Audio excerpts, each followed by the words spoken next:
நல்ல காரசாரமான ஒரு சிக்கன் கிரேவி எப்படி பண்ணலான்னு பார்க்கலாமா?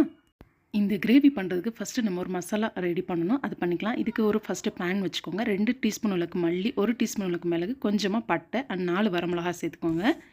இதை நல்லா ட்ரை ரோஸ்ட் பண்ணிவிட்டு அரைச்சி வச்சுக்கோங்க. அடுத்ததாக சிக்கன் கிரேவி செய்கிறதுக்கு ஒரு பேன் வச்சுக்கோங்க. இதில் ஒரு 4 டீஸ்பூன் அளவுக்கு எண்ணெய் விட்டுக்கோங்க. 3 கிராம்பு, 1 டீஸ்பூன் அளவுக்கு சோம்பு, கொஞ்சமாக கருவேப்பிலை சேர்த்துக்கலாம். இது கூடவே 2 பெரிய வெங்காயம் சின்ன சின்னதாக வெட்டி அதையும் சேர்த்துக்கோங்க. 2 பச்சை மிளகாய் சேர்த்துட்டு நல்லா வதக்கி விட்டுருங்க. இது கூடவே 1 டீஸ்பூன் அளவுக்கு இஞ்சி பூண்டு சேர்த்துட்டு ஒரு பழுத்த தக்காளி அரைச்சி வச்சுருக்கேன், அதையும் சேர்த்துக்கலாம். இப்போ கடைசியாக நம்ம அரைச்சி வச்சோம் இல்லையா மசாலா, அதையும் போட்டு நல்லா வதக்கி விட்டுருங்க.